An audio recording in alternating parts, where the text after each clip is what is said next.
días, Alegría. Muy buenos días, Flor. Buen día, DJ Alex. Buenos días a los radioescuchas que nos sintonizan por la frecuencia de Telemetro Radio. Nos ven en streaming en telemetro.com/radio y en Metcon Go. Estamos esperando a Tenógenes, que ya viene llegando. Y bueno, hoy es jueves 7 de enero del año 2021. Y ayer fuimos testigos, el mundo entero fue testigo atónito de cómo los Estados Unidos por una hora se convirtió en un Banana Republic. Escenas que son típicas en otros países. Pero que jamás veríamos, que jamás pensamos que veríamos anarquía en el Capitolio. Así es. En Estados Unidos, turbas pro-Trump, instigadas por el propio presidente, lo que es más increíble, fueron a tomarse la sede del Congreso de los Estados Unidos en medio del proceso formal simplemente en que el Congreso de los Estados Unidos, las dos cámaras, Cámara Alta y Cámara Baja, certifican la elección del presidente electo, valga la redundancia, y que no pasa de ser un mero formalismo. Sin embargo, por primera vez en la historia se convirtió en un acto prácticamente subversivo, un ataque a la democracia, como lo calificaron varios, incluso de los senadores y congresistas del Partido Republicano, partido a través del cual el señor Trump llegó a la presidencia. Es decir, una cuestión inédita. Afortunadamente, las instituciones de los Estados Unidos son robustas, y luego de que la Guardia Nacional retomó el control del Capitolio, a las 8 de la noche reiniciaron las sesiones, ambas cámaras, y en la madrugada, 3:46 de la mañana, se concluyó el proceso con la certificación nuevamente ya del presidente electo Joe Biden y su vicepresidenta Kamala Harris. Y después de eso, no le quedó más remedio al señor Trump de que a través de un vocero, porque a él le cerraron, le suspendieron las cuentas tanto de Facebook como de Twitter, admitiera pues que habrá una transición pacífica el día 20 de enero de este año.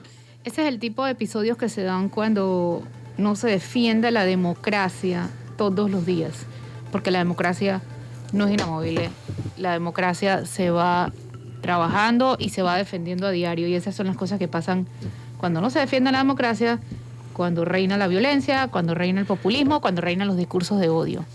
Eso es crónica de una muerte anunciada. Y ese tipo de mesías como Trump, es ese tipo de gente que realmente dice que tiene la solución a todos los problemas, son los que normalmente terminan dañando todo. Y si no... Porque es que provocan problemas mayores. Sí, sí. Y eso es lo que ha provocado Trump, un problema, o sea, realmente. Claro, le corresponderá al Partido Demócrata, que va a tener pues un poder no visto creo que en los últimos 20 años. Sí. Porque va a tener control de todas las cámaras, de la Cámara Baja, de la Cámara Alta, va a tener control de la presidencia.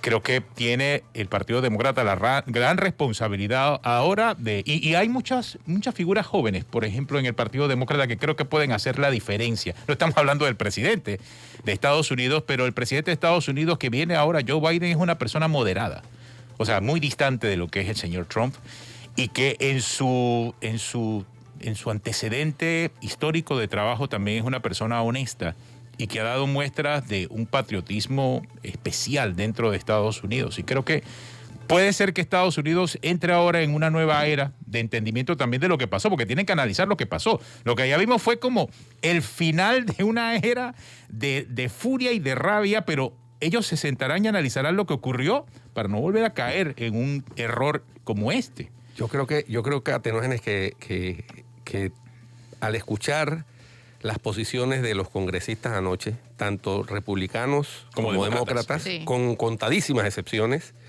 esa es la reflexión que están haciendo, no solamente los políticos de Estados Unidos, sino también gran parte de los ciudadanos.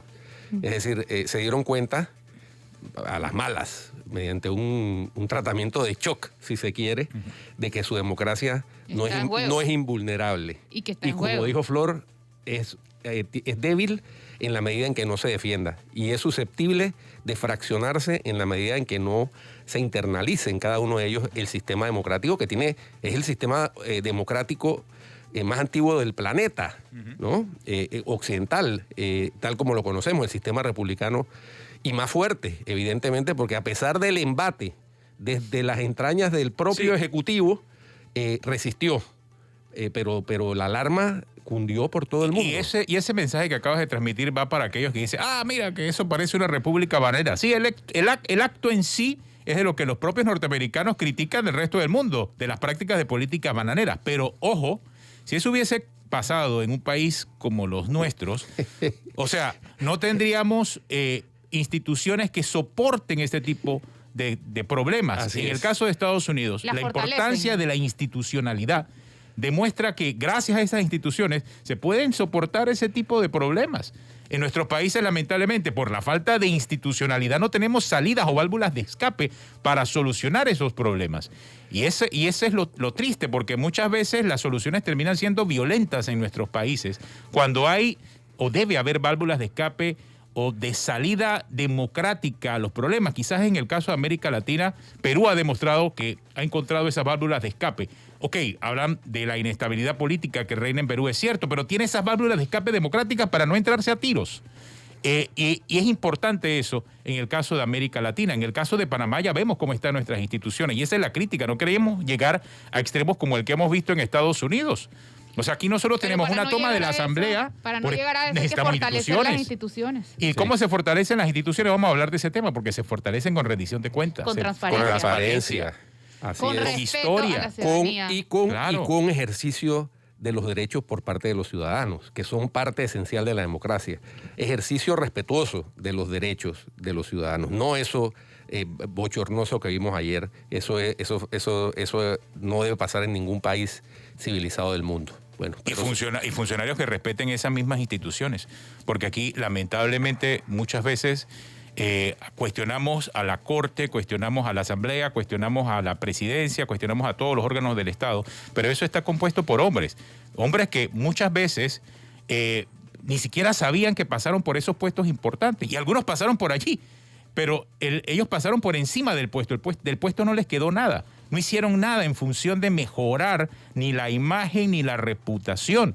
Pensaban que el tema de reputación era comenzar a pagar millones de dólares en alguien que le hablara bien de su entidad, y no necesariamente es eso. Se trata de trabajar de fondo, se trata de construir instituciones que puedan ayudarnos a salir de cualquier problema futuro que venga. O sea, mira, lo que vemos en pantalla es, quizás en el imaginario norteamericano nunca pensaron una situación como esa, más allá de lo que ocurrió, creo que Teresita Arias lo citó muy bien ayer en Twitter, en los 70s, con 4 puertorriqueños que llegaron y dispararon en el Capitolio. Eso fue en el año 54, creo. Y fueron condenados a cadena perpetua. Pero ese fue un hecho aisladísimo. Y fueron condenados a cadena perpetua. Y luego el presidente Carter los indultó en la década del... Fue en la década de los 70. De los 70. Confundí las fechas. El indulto. Pero Teresita, en redes antes de esto, creo que en la guerra civil norteamericana, por allá en 1814, algo así, hubo una situación parecida, pero no nada como esto. Nada como esto. Nada como esto, en donde se metieron, rompieron las ventanas, hubo 4 muertos atenógenos, 4 personas Qué muertas. Locura. O sea, esto realmente, esto es la consecuencia del populismo nacionalista. De los discursos de odio. Sí, por supuesto, pero del populismo nacionalista que ya nos causó la tragedia más grande de la humanidad durante la Segunda Guerra Mundial. Era un populismo nacionalista impulsado por el señor Adolfo Hitler, ¿no? Aprovechando, era más o menos el mismo discurso de Trump. Muy similar. Hagamos Alemania grande otra vez. Básicamente eso era lo que subyacía después de la derrota de Alemania en la Primera Guerra Mundial y de las condiciones que se le pusieron como compensación por los países que lo derrotaron.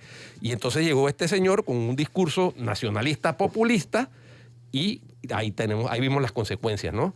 Nuestros abuelos y nuestros padres la padecieron. Ahora nosotros, en medio de una pandemia, vemos que sale algo parecido, con un discurso de odio, machista, misógino, racista. Puede haber cambiado el tiempo, pero con las técnicas las mismas. Sí, con el supuesto discurso de hagamos América grande otra vez.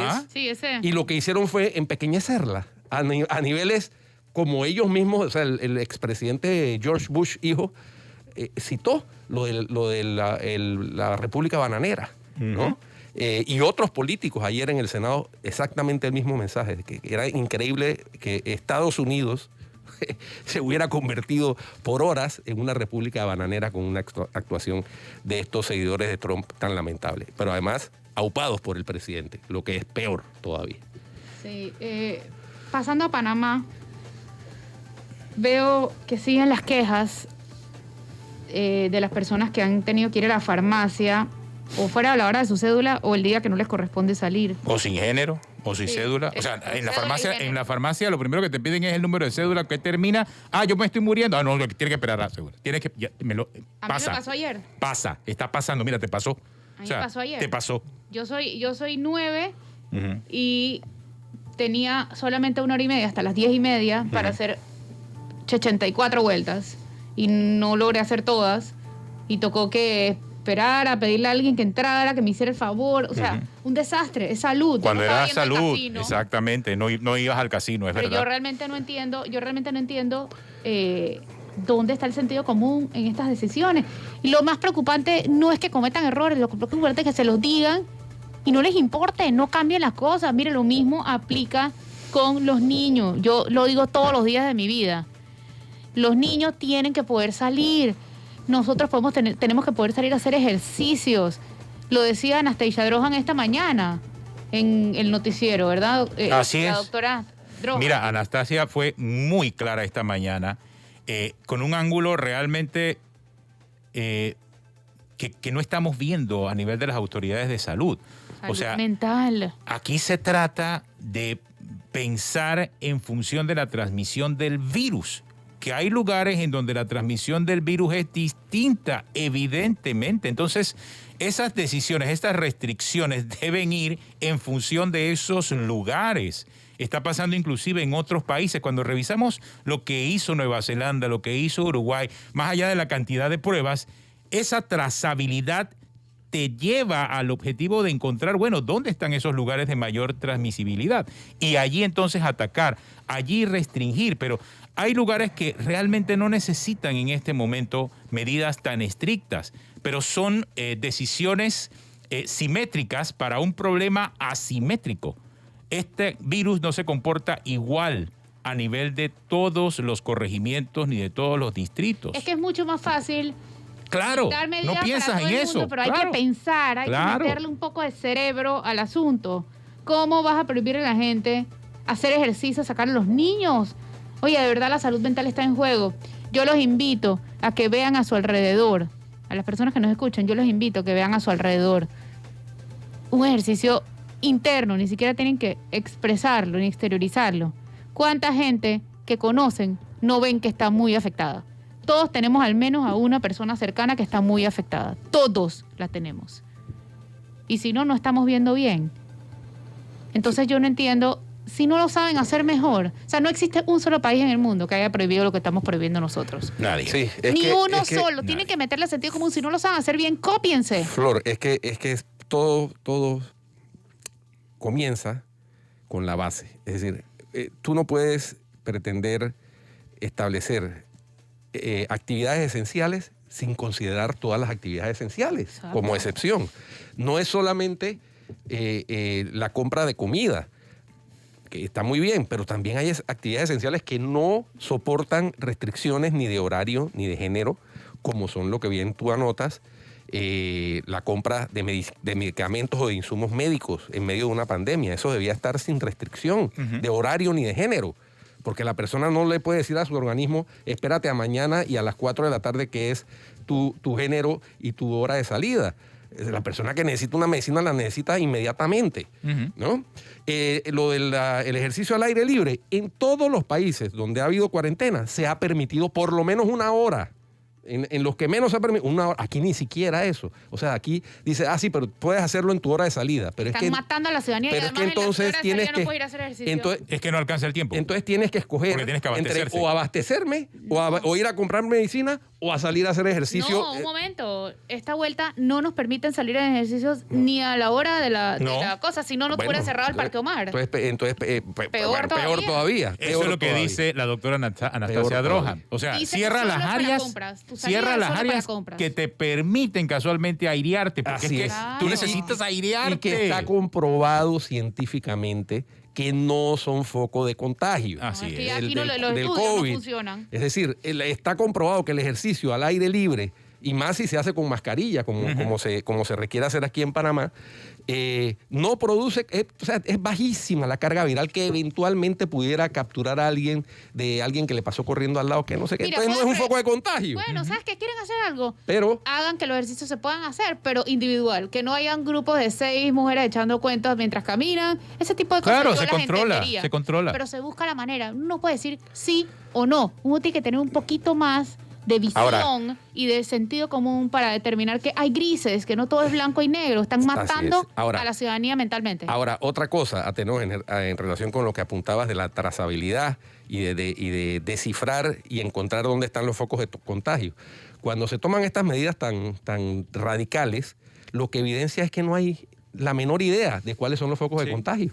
Es decir, impedir el uso de las playas. ¿Eso qué significa? Que hubo un estudio en donde No. verificó y se evidenció que había foco de contagio en las playas por la gente que usa las playas. Y no estoy hablando de playas como Veracruz, en donde hay una serie de actividades conexas alrededor de la playa que sí pueden ser un foco de contagio. Las fiestas y los restaurantes, Habla y de los bares. Pedací, por Pero, ejemplo. por ejemplo, O sea, en playas esas donde la gente va a tomar el sol, a bañarse en el mar o a hacer surf Sí. Y, en medio del mar, en las Esto olas. Nos hemos dado cuenta, yo no sé si ustedes se fijaron, ayer y todos estos días la calle está llena igual que antes. Sí, igualito.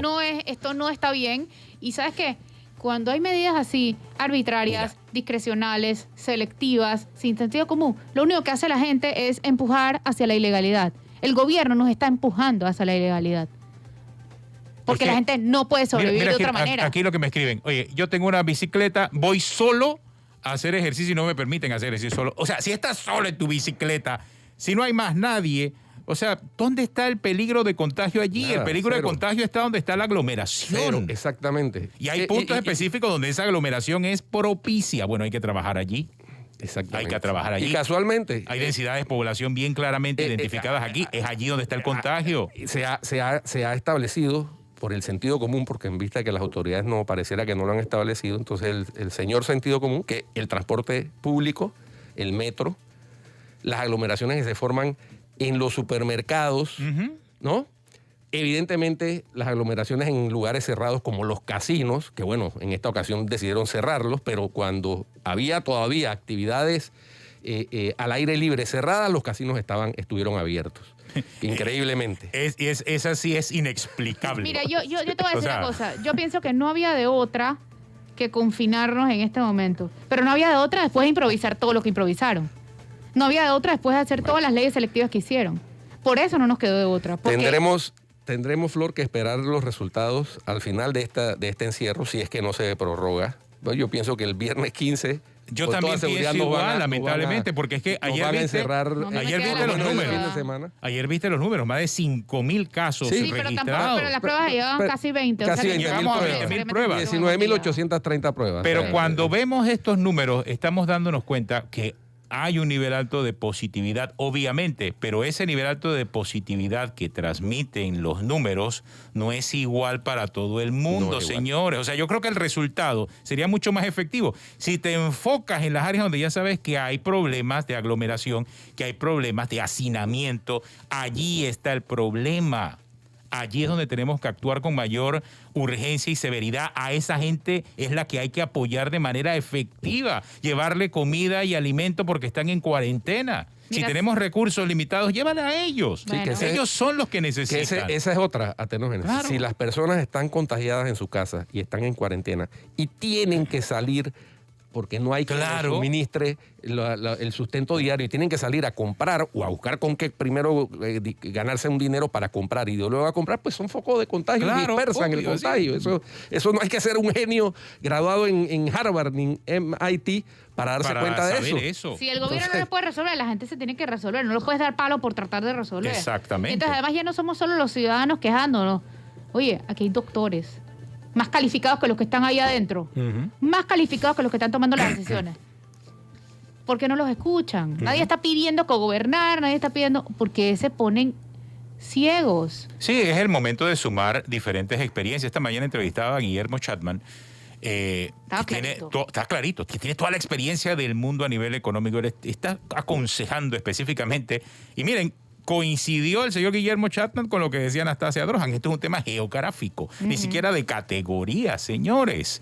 Veamos qué lugares están mejor con relación al virus y vamos a potenciar entonces la economía allí para que estos sectores comiencen a empujar el resto del país. Entonces, allí viene la toma de decisiones y para llegar a las mejores decisiones hay que saber escuchar y rodearse de los mejores y rodearse de la gente que tiene experiencia para tratar en lo posible. Evidentemente este es algo que nadie esperaba, evidentemente este es algo sorpresivo. Sí, pero esta sorpresa ya tiene casi un año.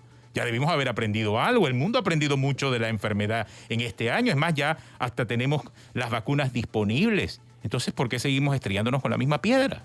Porque es que somos como turros, yo no sé.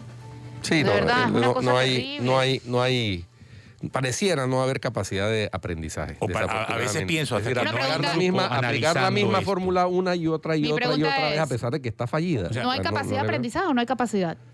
Bueno, es que a veces yo me quedo con la duda de que hay capacidad para otras cosas. Hay grupos consultores. Mira, hay capacidad para otras cosas más que demostrada. Aquí hay gente brillante. Yo digo que hay gente brillante, pero no sé si es que está organizada para sentarse a pensar en función de solucionar estos problemas o piensan que el problema todavía es la enfermedad. Va más allá ya de la enfermedad este problema. Y no veo que nadie propone soluciones prácticas, rápidas, diligentes y que de una forma u otra sí tengan como objetivo recuperar tanto en salud como economía este país. Y no basta, Atenógenes y Flor, con enumerar la cantidad de recursos que se han destinado, por ejemplo, para el programa Panamá Solidario. Eso es parte de la tarea, pero también la otra parte de la tarea tendría que ser a quienes no les ha llegado, identificar a quienes no les ha llegado, y hay mucha gente a la que le ha llegado, pero también hay mucha gente a la que no les ha llegado. Sí. Y esos son los que deben estar siendo focos de esparcimiento del virus en sus comunidades. Porque el que tiene hambre, créame que va a salir a buscarla, ya sea la plata o la comida.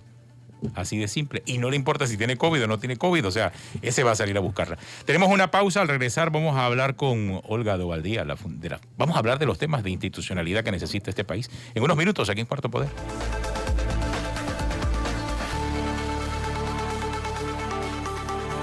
Increíble aquí lo que estamos hablando, pero bueno... ya tenemos a nuestra es que hablamos de algo claro. Aquí hay mucha gente que no sabe absolutamente nada. Y no estoy hablando solamente de políticos o de funcionarios. Hay mucha gente que está hablando y que realmente ni siquiera sabe de lo que está hablando. En el sentido que... Y me enfoco porque creo que ahora el tema de las vacunas es el tema realmente que más nos ocupa. Hay mucha gente que le escucho hablar acerca de las vacunas y habla de las vacunas y cuestionan las vacunas y ni siquiera saben cómo se hace una vacuna, ni el tiempo que requiere para poder desarrollar una vacuna. Esta mañana hablé con uno quizás de los mejores científicos que tiene el país, que es el doctor Eduardo Ortega, y él explicó ese proceso. Claro, él explicó el proceso de creación de una vacuna. Señores, esta vacuna que hoy estamos viendo del COVID no es que se desarrolló en el último año. Tiene más de 25 años de investigación. Así es. De preparación para una pandemia. Es más, pensaban que se trataba de la influenza, la pandemia que iba a afectarnos. Bueno, fue un virus tipo SARS, que ya el mundo había experimentado con eso desde el año 2002. Entonces, hay un trabajo previo. Entonces, descalificar de buena a primera lo que en este momento es quizás la mayor herramienta que tiene la humanidad para combatir esta pandemia en menos tiempo, realmente es de ignorantes. Total. Ese es el punto. Así que usted que nos escucha, respetando lo que usted crea sobre las vacunas, la recomendación responsable que nosotros tenemos que hacer es vacúnese. Cuando le toque en su fase. Exacto. Y es la confianza que todos tenemos, es la luz al final Yo del quiero túnel. insistir en eso y por ahí mismo entrar con nuestra invitada. La ley exige que el contrato sea público. Si fuera mi empresa, yo decido si un contrato es confidencial o no. Pero el Estado tiene que publicar los contratos y los acuerdos que tiene, porque lo firma el Estado y el Estado somos todos, y la plata con la que se va a pagar eso también sale de nuestros impuestos. Entonces, por ahí quisiera empezar a hablar con Olga Dovaldía de Transparencia Internacional, capítulo panameño. Olga, buenos días. Buenos Gracias por días, acompañarnos. Olga, bienvenida a Cuarto Poder. Buenos días, gracias por la invitación. Quiero decirles que yo extraño los días en que las entrevistas de radio uno podía dar la entrevista en pijama porque nadie lo veía a uno. Total. Esto del radio que ahora tiene video realmente. Es Ahora es terrible, por es Zoom. terrible. Sí, o sea. Pero aparte de eso, miren, he estado escuchando las noticias desde la mañana y a ustedes anteriormente y realmente, primero agradezco mucho la invitación, la oportunidad de poder difundir que la Fundación para el Desarrollo de la Libertad Ciudadana, capítulo panameño de Transparencia Internacional, efectivamente ha solicitado a través del derecho de petición que contempla el artículo 41 de la Constitución, que también de alguna manera está contenido en el artículo 44 de la Constitución y por supuesto la Ley 6 de 2002 de Transparencia. Hemos hecho 2 solicitudes paralelas, una a la titular del Ministerio de Relaciones Exteriores y una al titular del Ministerio de Salud, pidiendo información específica sobre lo que debe ser de naturaleza pública dentro de este proceso de adquisición, distribución y vacunación con las vacunas contra el COVID-19 o la COVID. A mí todavía me cuesta eso de la y el COVID. Uh-huh. Porque bien lo dijo Flora anteriormente y anteriormente al inicio del programa, ustedes hablaban de la institucionalidad que puede resistir los embates antidemocráticos o los embates de la corrupción. Y efectivamente, creo que fue Atenógenes que dijo que nosotros en nuestros países no tenemos una institucionalidad fuerte que pueda resistir esos embates. Sumémosle a eso la realidad de que en estos 10 meses de pandemia, los controles regulares previos, durante y posteriores para la proveeduría y contratación pública han quedado casi inexistentes. Y sumémosle a eso la realidad también de que el Ejecutivo ha aprovechado la pandemia para actuar en una serie de contrataciones directas, hay una distorsión en la prioridad del gasto y todo esto frente a una población que ustedes también lo dijeron y estaban hablando de la salud mental de la población, está sumamente desgastada a 10 meses de haber iniciado la pandemia, que parecen 10 años y no 10 meses, que se cumplen el sábado 9 de enero. De cuando se declaró la pandemia en Panamá, el 9 de marzo.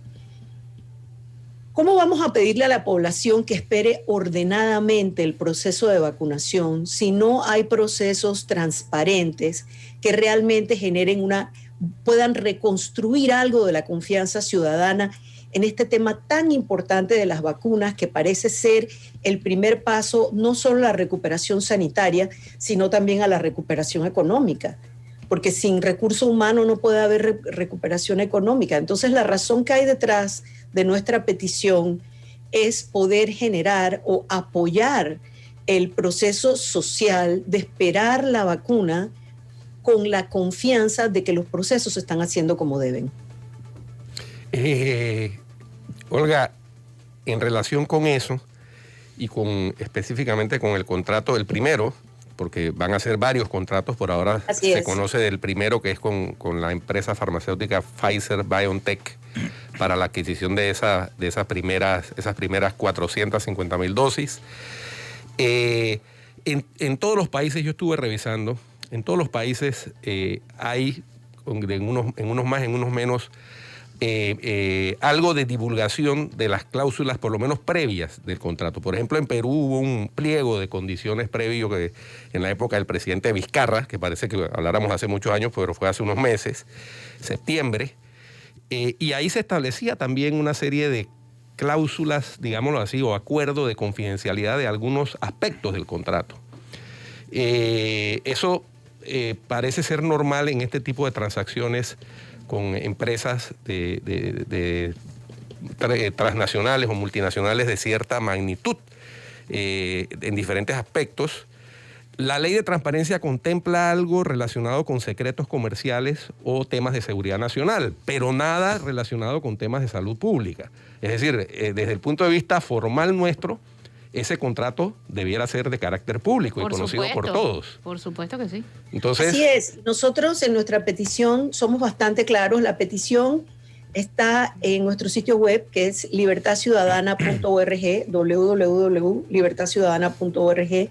Invito a todos los que están escuchando el programa y que están interesados en estos temas a que entren al sitio web de la Fundación, bajen la petición y si tienen a bien, se sumen a la petición escribiendo al Ministerio de Relaciones Exteriores y al Ministerio de Comercio pidiendo que contesten la petición.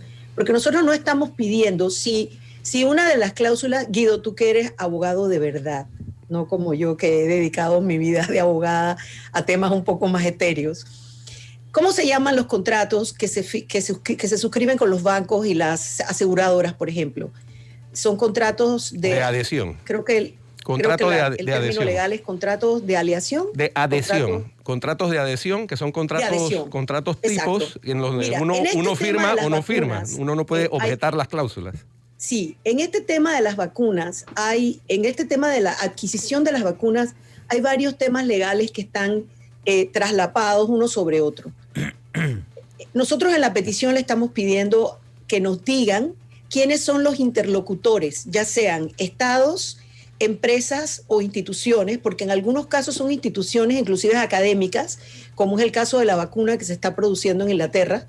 Hay vacunas que se están produciendo desde empresas farmacéuticas, como es esta, la de Pfizer, y en algunos casos entendemos que la negociación va a tener que pasar por el Departamento de Estado de algunos de los países que producen las vacunas. No solamente que nos digan el listado de interlocutores, sino que compartan las cláusulas o el contenido, ya sea preliminar o final, de estas negociaciones. En el caso de Perú fue un contenido preliminar que nos detallen cuáles son las condiciones vinculantes para el Estado de Panamá. No se está pidiendo que revelen patentes, secretos comerciales, secretos de distribución o secretos de mercadeo, que se conocen también como los esquemas de mercadeo, que se conocen como secretos comerciales. No se está pidiendo, mira, todos los contratos, en este caso, hay un tema, y es que las vacunas han sido aprobadas bajo protocolos de urgencia. Por ejemplo, la FDA aprobó la vacuna de Pfizer bajo un protocolo de urgencia. Cuando las farmacéuticas logran aprobaciones por protocolos de urgencia, cajonera es una cláusula que ellos ponen donde tiene que dársele inmunidad total en las jurisdicciones locales donde ese medicamento o ese tratamiento o esa vacuna aprobado bajo condiciones de urgencia va a ser aplicado. ¿Qué significa eso? Que para Panamá obtener la vacuna, y mira que estamos hablando de la vida y la muerte, o sea que Panamá va a tener que adherirse a este contrato. Si esta cláusula, que ha sido objeto de gran discusión, por ejemplo, en el Congreso argentino, ha generado mucha bulla, ahora mismo está también siendo discutida en Perú, que cómo así, que para obtener la vacuna quiere decir que hay que otorgarle inmunidad a la empresa. ¿Qué quiere decir eso? Sí. Que cualquier reclamo, demanda, daño civil o penal no puede ser reclamado a la empresa. Entonces, ¿quién asume esa responsabilidad? La va a tener que asumir el Estado.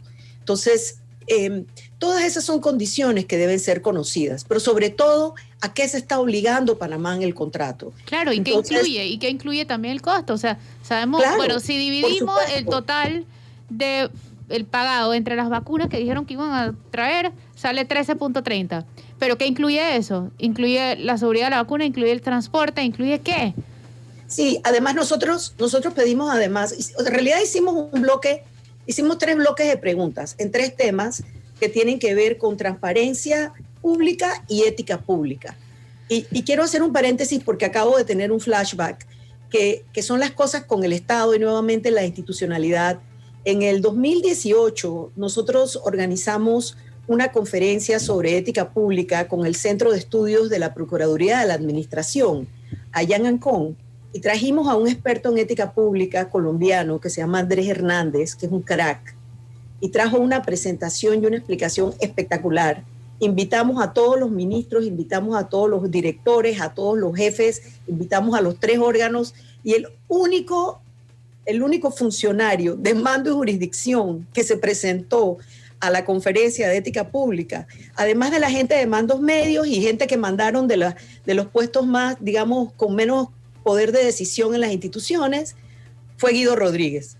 Entonces yo siempre salí de ahí pensando, cuando uno habla de ética pública, uno está generalmente predicándole al coro, a la gente que ya cree. Entonces me acabo de tener ese flashback en la cabeza. ¿Te acuerdas, Guido, que trajimos a Andrés Hernández, que hizo una presentación espectacular fabulosa, sobre ética pública? Y algunos de esos principios de ética pública son los que de alguna manera nosotros estamos tratando de verificar acá. Esos tres bloques de preguntas van, el primer bloque de preguntas va en cuanto a las cláusulas y condiciones vinculantes de Panamá en los contratos, convenios, acuerdos, ya sean preliminares o finales, resultados de las negociaciones. Ese es un bloque. El segundo bloque de preguntas tiene que ver efectivamente con el pago, la financiación, el gasto, las partidas, de dónde sale, de qué presupuesto, cómo se va a pagar, dónde está la orden y el refrendo de esa orden. Y el tercer bloque de preguntas, y en el segundo bloque de preguntas también preguntamos por la adquisición y la proveeduría del Estado en lo que debe referirse a ese proceso de vacunación. Por ejemplo, las jeringuillas, agujas, refrigeradores, las curitas, o sea, estamos hablando de un proceso de proveeduría especial para un proceso especial de vacunación. Y en el tercer bloque de preguntas ya preguntamos sobre la ética de la distribución y del proceso de vacunación. Nuestra vicepresidenta de la Fundación para el Desarrollo de la Libertad Ciudadana, la doctora Arlene Calvo, que es doctora en medicina pública, PhD en medicina pública y está muy familiarizada con los procesos de vacunación, ha dicho que Panamá tiene uno de los programas de vacunación mejores de la región. Sí. Pero como esto no se ha comunicado correctamente o transparentado correctamente, existe una enorme duda. Además, no podemos tapar el sol con la mano de que todos los procesos en Panamá en los últimos 10 meses han quedado semisecuestrados o secuestrados del todo a temas de oportunismo, juega vivo, corrupción, y es lo que no se quiere que pase en la vacuna, porque realmente esta sí es una bomba de tiempo, de un malestar social que nos puede traer consecuencias inimaginables. Entonces, una de las preguntas que nosotros estamos haciendo es cómo van a ser los procesos de transparencia, ojalá directa, en tiempo real y proactiva, para que la población verifique y pueda esperar con paciencia el momento de su vacunación. Y Olga, esta petición es, digámoslo así, no es una dádiva que se le está pidiendo a las autoridades, sino que es ejercicio de un derecho ciudadano establecido, como bien anotaste, en 2 artículos de la Constitución y en varios artículos de la ley de transparencia. De manera que quienes desde el umbral político sientan que esto es molestia o que es ganas voy a usar el término coloquial, gadejo, ¿no?, que llamamos en Panamá, no, esto es ejercicio de la ciudadanía y esto es lo normal en cualquier país civilizado democrático, que haya transparencia en los procesos como este, que es un proceso que, como bien anotas, puede hacer la diferencia entre la vida y la muerte de la población en medio de una pandemia. País democrático y civilizado. Yo entiendo. Esa es la aspiración permanente de toda persona que cree en la democracia y en el Estado de Derecho. Mira, yo entiendo la confidencialidad, pero aquí hay una pregunta que plantea y que estaba leyendo la Fundación de Libertad Ciudadana, y es las fuentes de financiamiento y el pago para adquirir estas dosis de vacunas. Eso no tiene que ser privado, eso tiene que ser público. O sea, todos debemos saber de dónde está saliendo la plata para que después no nos confundan. Y eso debe quedar bien claro. Bueno, si fueron 40 millones aquí, si fueron 50 millones allá, si fueron 60 millones acá, y esa plata o estamos pidiéndola prestada o sale del Fondo de Ahorro de Panamá. Creo que ese es el objetivo principal de esa pregunta, Olga. Así es, el objetivo principal es entender de dónde sale el dinero, de a qué partida presupuestaria o qué traslado de partida se requiere, la orden de pago, cuándo se genera, de dónde sale, cuál es el costo. También fíjate que estamos preguntando... Eso no tiene que ser confidencial, eso no puede ser parte de personas responsables de un acuerdo de confidencialidad. Y realmente todos esos temas son de naturaleza esencialmente pública. Y no solamente no es una dádiva,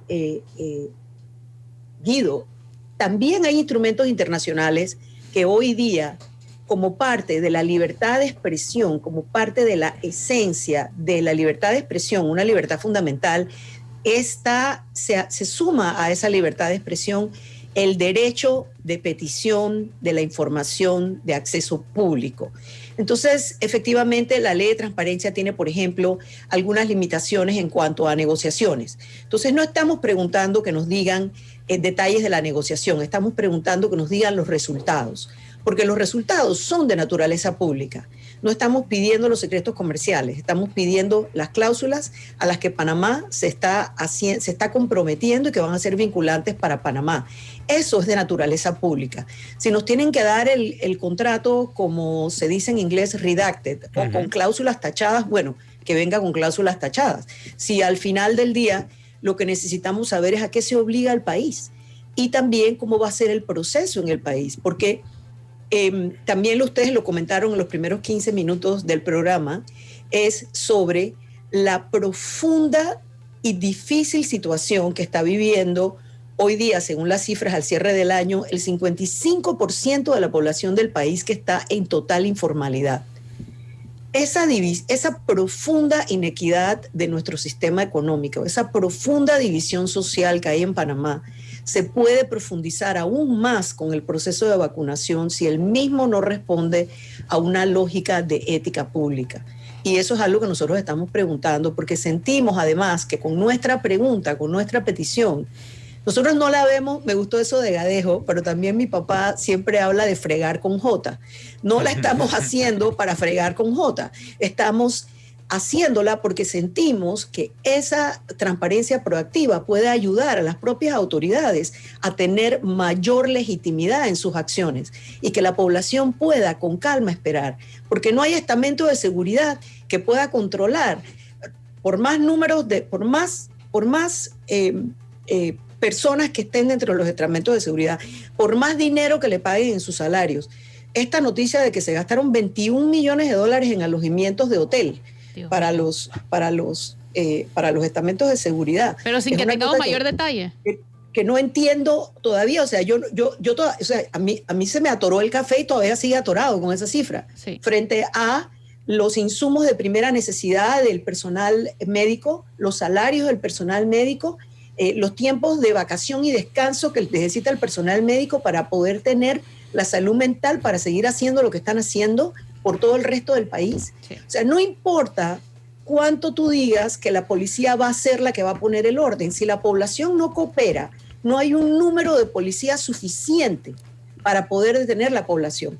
Mira, en lo que va de los 10 meses de pandemia, si tú sumas todos los arrestos que ellos fueron publicando, dice que este fin de semana 400, 300, que ahora como que no he visto dónde lo están publicando, tendría que entrar a mirar de nuevo, pero hubo un momento en el mes de septiembre que iban más de 40,000 arrestos. Sí. Entonces, ¿cómo vas a hacer ahora? Es decir, lo que nosotros estamos pidiendo, en realidad lo vemos como una ayuda a estas autoridades que necesitan la cooperación de la sociedad, y la cooperación de la sociedad no va a llegar sin la confianza, y la confianza no va a llegar sin la transparencia. La transparencia llegó para quedarse. Eso es así de claro, y ojalá lo entiendan así tanto la ministra de Relaciones Exteriores, Erika Moines, como el ministro de Salud, Luis Sucre, ante estas dos solicitudes de información. Porque es así, es una ayuda que se le está brindando, un brazo que se le está brindando a las autoridades por parte de la sociedad civil, en el caso por la Fundación para el Desarrollo de la Libertad Ciudadana, en la reconstrucción necesarísima de esa confianza pública para un proceso tan importante como el que viene, ahora, que es el proceso de vacunación. Guido, tú que viste las preguntas que está planteando la Fundación, o sea, ¿esto afecta en algo la confidencialidad de algún contrato que pueda firmar? Evidentemente las preguntas son muy claras, claro, y se ve que han sido bien estructuradas y no afectan para nada. Y como bien ha planteado Olga, si el Estado presenta las respuestas con el contrato con cláusulas tachadas, no se está dejando de cumplir con la petición, porque se entiende que va a haber algunas cláusulas ahí que contienen patentes o secretos comerciales o incluso los nombres de las personas que negociaron por parte de las empresas. Por parte del Estado no, porque son funcionarios públicos y están sujetos a escrutinio. O el tema que ha sido controversial en Sudamérica, en Argentina específicamente, el del relevo de responsabilidad de parte de la farmacéutica. Bueno, pero alguien lo sustituye, quizás como se está planteando, que es el Estado. Sí, o sea, porque finalmente cuando la vacuna es adquirida por el Estado y el Estado es el que la administra, se convierte en un bien público, en un bien de dominio público y en un bien con la responsabilidad del Estado, que es quien la está administrando. Ayer alguien preguntaba si la persona que se vacunaba tenía que firmar algo, como un relevo de responsabilidades al gobierno o a la empresa farmacéutica. Todo eso tiene que estar escrito en el contrato y me parece clave y básico que lo sepamos. Sí, definitivamente. Y yo creo que aquí tenemos que entrar a ver hay un tema con la urgencia, ¿verdad? Y muchas veces la urgencia va a determinar, en los términos de los contratos legales, la urgencia puede determinar ciertas condiciones. Y creo que eso es muy importante entenderlo. Muy probablemente, yo diría que tiene que ser así, no se va con el proceso de vacunación tiene que haber una trazabilidad en el seguimiento de la persona vacunada. Pero el contrato como está, de acuerdo a otras cláusulas que hemos visto con la misma empresa para otros países, otros acuerdos que sí se han publicado en otros países, o que la cláusula ha sido, pues, lo que pasa es que esta es una cláusula global, por así decirlo, de alguna manera cajonera y hasta de adición, cuando se trata de un producto médico que ha sido aprobado bajo cláusula de emergencia. Entonces, tenemos que sopesar una de las dos vertientes. Si Panamá se queda en que no vamos a admitir el contrato si ellos no asumen la responsabilidad, podemos quedar sin vacuna y hay que sopesar que una cosa que es más importante que la otra. O sea, que no estamos de alguna manera criticando que el Estado decida firmar bajo las condiciones que la farmacéutica está poniendo. Lo que estamos diciendo es que tiene que conocerse esas condiciones. 100%. Tiene que conocerse porque entre mayor cantidad de información hoy día, es muy probable que podamos generar mayor confianza en la ciudadanía que tiene ahora mismo, yo creo, que el Estado, los diferentes estamentos del Estado están teniendo el momento de más baja confianza en la historia reciente del país. Uh-huh. Que no es culpa de ellos la pandemia, no es culpa de nadie, por lo menos de aquí de Panamá, no es culpa de nadie la pandemia, pero el manejo sí es responsabilidad de todos. Y aquí entra la parte de la ciudadanía, por supuesto. Ustedes hablaban muy bien acerca de la desinformación que hay sobre las vacunas, sobre temas médicos. Yo soy incapaz de opinar sobre un tema médico porque no tengo idea. Yo busco la opinión de los científicos y trato de seguirla, punto. Pero lo mismo podemos decir de los temas legales, lo mismo podemos decir de los temas contractuales.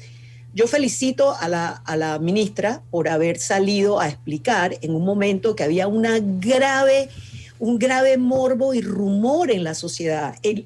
La mala comunicación está generando este morbo, esta maquinita de rumores que solamente trae mayor irritabilidad y menos disposición a obedecer las reglas de parte de una sociedad que ya ve un gobierno con muy malos ejemplos de desobedecer ellos mismos las propias reglas. Entonces, nuevamente, y lamento ser tan repetitiva, la manera en que esto puede de alguna manera traer más tranquilidad y armonía social es la transparencia, ninguna otra cosa, ningún discurso.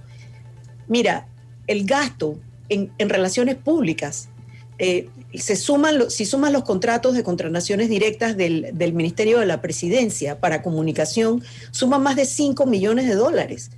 Y dime, por favor, cuánto cuestan las cuñas que hemos estado viendo en todos los medios con respecto a pequeños clips del discurso del presidente, que fue extremadamente vacío en cuanto a contenido real de rendición de cuentas. Dime si ese dinero no puede invertirse en realmente una educación sanitaria para la población. Bueno, muchas gracias, Olga, por acompañarnos aquí en Cuarto Poder. Gracias, Olga. Gracias. Gracias a ustedes. Saludos. Una pausa. Hasta Regresamos. luego. Gracias.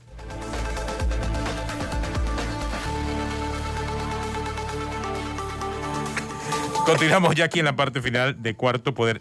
Pasó desapercibido por el tema del COVID, la vacuna, la posición reiterada el 5 de enero del gobierno de la República de Panamá sobre la República Bolivariana de Venezuela. Y lo importante del pronunciamiento es que el Estado panameño, porque esto es la posición del Estado panameño, lamenta que las elecciones celebradas el 6 de diciembre de 2020 no contaran con las garantías mínimas de un proceso democrático, transparente e inclusivo, cuyo resultado no representa la voluntad democrática del pueblo venezolano. Apoyo a Juan Guaidó, que se menciona claramente en el comunicado también por parte del gobierno panameño como uno de los elementos importantes y claves dentro de este proceso, ya que dice que Panamá renueva su compromiso con todas las fuerzas políticas y sectores de la sociedad venezolana, incluido Juan Guaidó. Es decir, Fabiola Sabarce sigue siendo la embajadora reconocida por el gobierno de Panamá. Me informaron que había un pronunciamiento del PRD que en su momento también entró en contradicción con la posición del gobierno, pero que hasta la fecha pues no ha habido el pronunciamiento. No sé si es que al final no habrá pronunciamiento de parte del Partido Revolucionario Democrático, que sabemos que tiene una posición diametralmente opuesta a la que el Estado panameño tiene. ¿Cómo fue, partido, ¿no? ¿Cómo fue que dijimos al inicio del programa de que la gente se tropieza varias veces con la misma piedra? No sabemos si será esa la posición del PRD o habrá pues cambiado su posición con relación a esta situación de Venezuela. 9:00 a.m, así terminamos. Gracias por acompañarnos aquí en Cuarto Poder. Hasta mañana. Hasta mañana.